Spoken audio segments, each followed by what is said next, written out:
Okay, so I figured I'd show where I'm at with this thing now. It is certain, there's a lot that I want to do to this thing yet, but I do at least have it working good enough for the moment that it'll build air and shit and run pretty good and what have you. Um, so the parts manual for this thing shows that there was a intake baffle that actually went inside of the air filter housing to help deal with some of the thumping from the intake. Um, Sadly, this thing was missing that, and DV Systems says that they no longer offer those. So I'm gonna have to try and find one, used somewhere, or make one or something, or I don't know. And this filter here is actually just a lawnmower filter from the local parts store. Um, I actually ended up siliconing the filter in place because the filter doesn't fit all that great in uh in the like factory air filter setup in here, but it was cheap and it was what I had available to me today. Also, the reason for the custom spacers on the bolts there, and of course, yeah, the grub screw for the valves or the grub bolt, whatever you want to call that. I was looking at the kit for this pump that Pacific Air Compressor offers, and it comes with piston rings and connecting rod bearings. I'm almost 100% sure that the crankshaft takes tapered roller bearings, but the kit from Pacific Air Compressor comes with all of the copper washers and I believe the acorn nuts, and it comes with all new grub bolts for the valves and what have you. This one copper washer here under the right side high pressure discharge is leaking a little bit, but it's not too bad of a leak. Um, so yeah, this is where I'm at with it at the moment. Um, this pressure switch is really stinking cool. I'll show this later. You can actually adjust um, the high pressure cutout and the low pressure cut in separately on this thing. Sort of. You can adjust the range, anyways. I'll show that later, but that pressure switch is pretty freaking awesome. I did change this discharge hose a little bit. The original check valve that I had in there was not working properly. And when I say original, I mean the one that I had initially put in there, which was this guy here, which is obviously a very small check valve, but it was just the one that I had lying around at the time. Um, I had this on another compressor um, for years and it worked fine, but it was also a lower CFM output than this one is here. I timed this one just with type into Google like compressor time to fill or time to pump up calculator or whatever. And according to that online calculator and according to the devilbiss manual for this thing, based on the RPM that it's turning and shit, it should be about 25 CFM right now. I did order a another pulley for the motor to slow the pump down, but also to be able to put the other two belts on. Anyways, this was the check valve that I had on there, and I've obviously since changed things, and I don't want to, uh, for one, take the time to switch it back, but also I don't want to potentially be doing damage to the pump to show you what it was doing. Um, but with this check valve in here, with the little check valve portion in there. Once the or once the tank pumped up to about 30 psi or so, it sounded like a bearing groan, and the motor seemed like it seemed like the motor was squealing. It made a really funky noise that didn't make sense, and I couldn't figure out what was going on and shit. And you kind of like walk around it, stick your head in different places, and it was just a really fucking weird sound that the thing made, and I really can't describe it any better than that. And honestly, even if I got the camera on it, you probably really wouldn't be able to hear all that well because um, the camera just probably wouldn't have picked up the audio too well. But come to find out, I guess what it was is restriction, like too much restriction, as in like too large of a compressor pump for too small of a check valve. And so the way that this check valve here works is that air comes in through this port here, up through the center and there, and then down into the tank through that like half circle cut out in there. And this here is the little check disc or whatever you want to call that sat in there like so.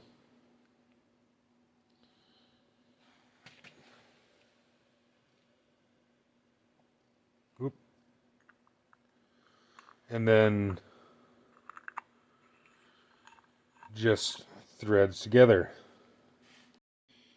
But with that check valve assembled, like I said, it was just a really fucking weird bearing groan sound that was coming from this, or bearing squeal, or whatever the fuck you want to call it. I have no idea what was actually making that sound. I really couldn't differentiate whether it was the valve making the sound or it was something in the pump or what the fuck the deal was. Um, so for a today fix, I went down to the local parts store and got a 1/2 inch NPT inline check valve. So this has just a little ball check valve down in the bottom of here. And while again that's not ideal for the size of the pump and the CFM and what have you, it's certainly better than that other one. And now the pump sounds like it should. Um, the way that I got this compressor, and I know I've already showed this already, but just to show it again in this video, when I got this compressor, it had this plumbing, like intended for water, I would assume, although I don't know why it says regrinding on the side of it there, but it had this super bitchin' old school um, Jenkins Bros uh, globe valve check valve on here. The problem with this one though was that it had a brass or bronze, I actually don't know what this is made out of precisely, brass or bronze um like seat or plunger, whatever, that sat on a brass or bronze seat, and so it was metal on metal. And granted, this pump isn't so bad because it's a 4-cylinder, but pumps have a pulsating output, like the air flowing through is, kind of a kind of deal, as opposed to a solid flow of fluid like water would be flowing through one of these or something. And so it caused that um, plunger, if you want to call it, in there to just beat itself to death in there. And I showed that better earlier where I opened up the valve and what have you. um, which is really a shame because I really love. I mean, this is a gorgeous valve. I love the way this valve looks, and I wire wheeled it up a little bit, but like I really loved the way that this looked sitting on here. It looked fucking amazing. Um, but the cool thing is, I did actually find a modern globe style, like it actually functions like a globe valve, but like a globe style check valve specifically designed for air compressors. And so instead of having a metal plunger onto a metal seat, it's got like a Teflon plunger onto a metal seat. I ordered that. It's not in yet. I'll show it when it is and get that set up on there. But the one that I ordered is a 1-inch NPT rated for something like 110 CFM or whatever. and so it'll obviously be more than enough to deal with this compressor here. I have no idea. I have no idea what this valve is rated for, and of course these fittings, these field serviceable fittings, are pretty small, but it's just it's just simply what I got for the moment, and for the moment it works. What I'm going to do is use 1 inch copper. Um, use 1 inch copper hardline for the discharge on here once I collect the parts that I need and what have you. Um, so deal with that stuff later on. And like I said, for now, this is at least functional enough. And the thread coming out of the high pressure manifold here is 1 inch NPT. And then unfortunately, I've had to, bushing it way down. Again, just to work with what I have on hand. As cool as this thing is here, this is 1.25 inches, and so I didn't really want to have to put bushings and shit in here to be able to put this in here. And like I do actually want to use this just for like a decoration piece or something, just because I think it looks so cool. And for now, only got the single shiv pulley, even though the flywheel is a 3 shiv, but pulley's ordered and on its way for that. Um, Currently, the pump is turning 420 RPM. The pulley that I ordered for it should work out to be 360 RPM, which in theory, if I remember right, is going to bring the CFM down to about 18 or something like that. Which is kind of crazy to only get 18 CFM out of a pump that massive. But, again, this is only a 5 horse motor, and I don't want to stress it too much. And I. I'm gonna play around with a couple ideas for what to do with an air filter for this thing. On one hand, I really like the way this looks. Like it just looks odd, and it looks odd and interesting. But I worry that this air filter just isn't as isn't as good of an air filter as I want it to be. Um, I don't know that I can necessarily look up the specs on that one, but I'd really like to put like a Donaldson air filter, like a proper air filter housing on here, because those filters are extremely efficient. They're the ISO J1720, whatever the fuck it is, standard. They're like 99.97% efficient, where typically these kind of filters here are only in like the 94% range or something, which, and don't quote me on any of those numbers, but there's a big difference in the efficiency of the air filter, which means how clean it gets the air. And obviously this is a, for one, expensive pump, but also parts are getting harder to find for these things, and also too, there's just no sense in wearing out a pump prematurely because it's sucking dirty air. But I've got this thing hooked up to my entire air system at the moment. My complete air system right now, with all the different tanks that I have, is somewhere in the neighborhood of 500 gallons of air. And so what I'm curious to do is to time this compressor as to how long it'll take to fill that air system, just for shits and giggles. And then you probably won't be able to hear me once this thing is running. It's actually pretty quiet in person, minus the thumping from the air intake. You can actually hear the valves just quietly and happily just clicking away. And so I want to do, like I said, something with the air filter to quiet that down a lot, because it'd be really cool if all you could hear from this thing was just the clicking of the valves. I think that'd be pretty slick. But yeah, I'll let it run and get warmed up a bit, and I'll go around with a temperature gun and shoot a couple different spots on here, including the motor, just out of curiosity's sake. Even just putting your hands on the inner stage cooler here, it's pretty impressive to see how well these coolers work, which I guess makes sense. I mean, fuck, they're you know 5 pounds of cast aluminum or something. I don't know. And even the high pressure cooler, radiator, whatever you want to call this thing as well. When I was measuring earlier, it was like 200 some degrees coming out of the head. And then by the time it just got to the backside of the high pressure cooler, it was already down to like 140. And then by the time it was going in the tank, it was like 120. But yeah.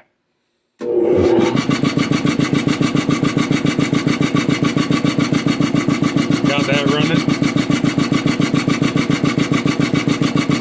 And we'll come back when it's at like 100 psi or so.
Oh, okay.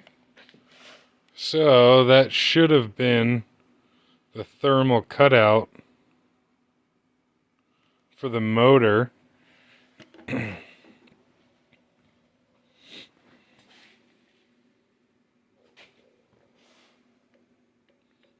Yep. Okay. So that's exactly what that was the thermal cutout on the motor. Kind of funny that I just caught that on video there. And so it looks like this right side low pressure piston is working a bit harder than the left side here. But what's interesting is that the temperatures on the high pressure cylinder are the same on both sides. But like, that's pretty cool to see. We got like 220, and I was just before I hit record on the video there, I was going around and checking all this with it running too, and it was similar with it running. Um, but yeah, so this actually happened to me once already. Um, obviously, this is a hell of a lot of load for this motor, and it doesn't like it, which is part of the reason that I want to get the smaller pulley for it. The shaft isn't that warm. But the motor's warm.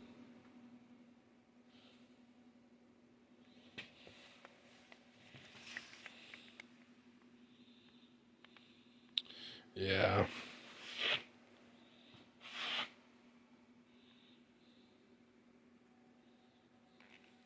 And this. Oh, well, maybe you can hear that. Um, what's weird though is that, whoops, is that you would think that the thermal cutout on this thing would cut power to it completely, but if I flip the magnetic starter here, you can hear that it is like the motor is still accepting power.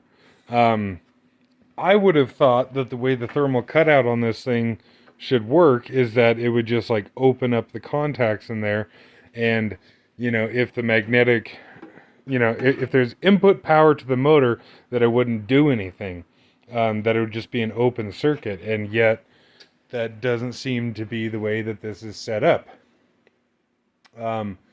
I not entirely sure. I guess I'll just have to see once that other pulley comes in, how this thing does. But I'll wait for the motor to cool down, and then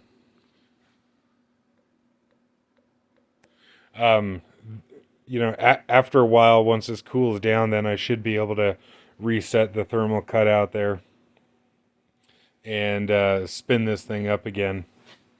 But I think what I want to do. So, right now this is a 5 horsepower motor that I'm asking way too much of.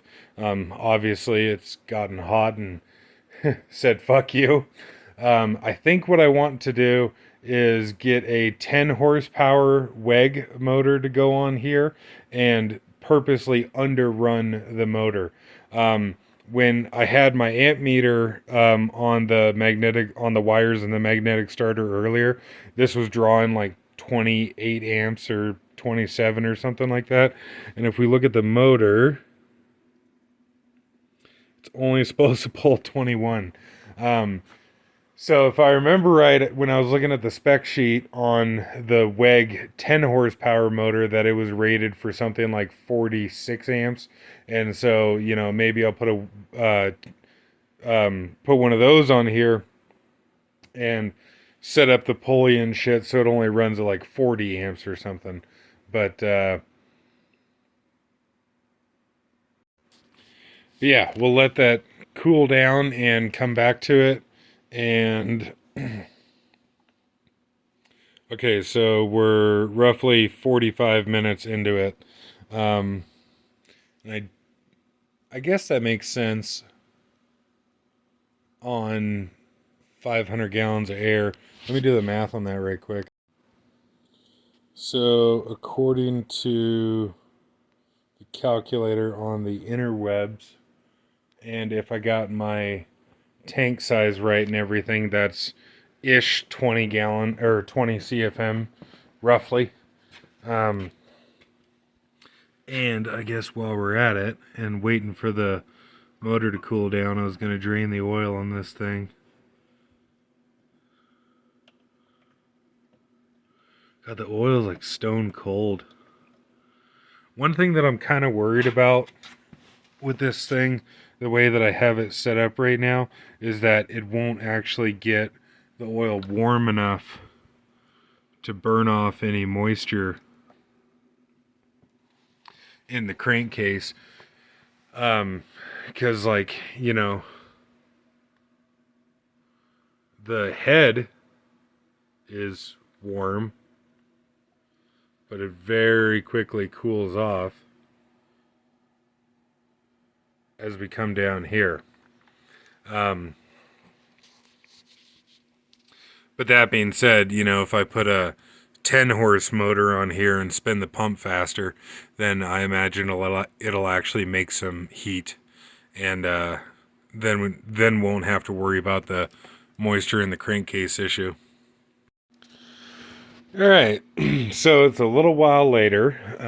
I got oil back in it, so I'm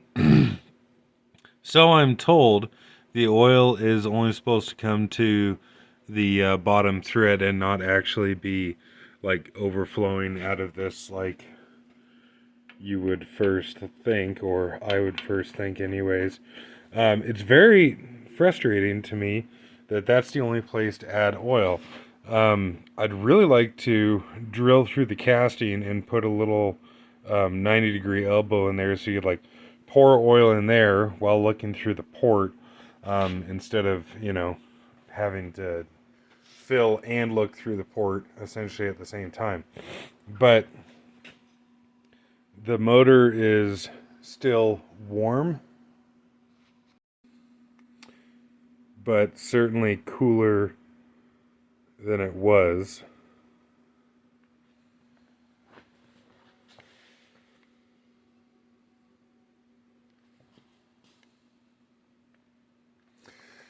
And so, all being well, now when I hit the button, we should hear like a more substantial click, like such. And then now, we don't get that like repeated clicking when pressing on that. So we're, what, like right at 160, evidently.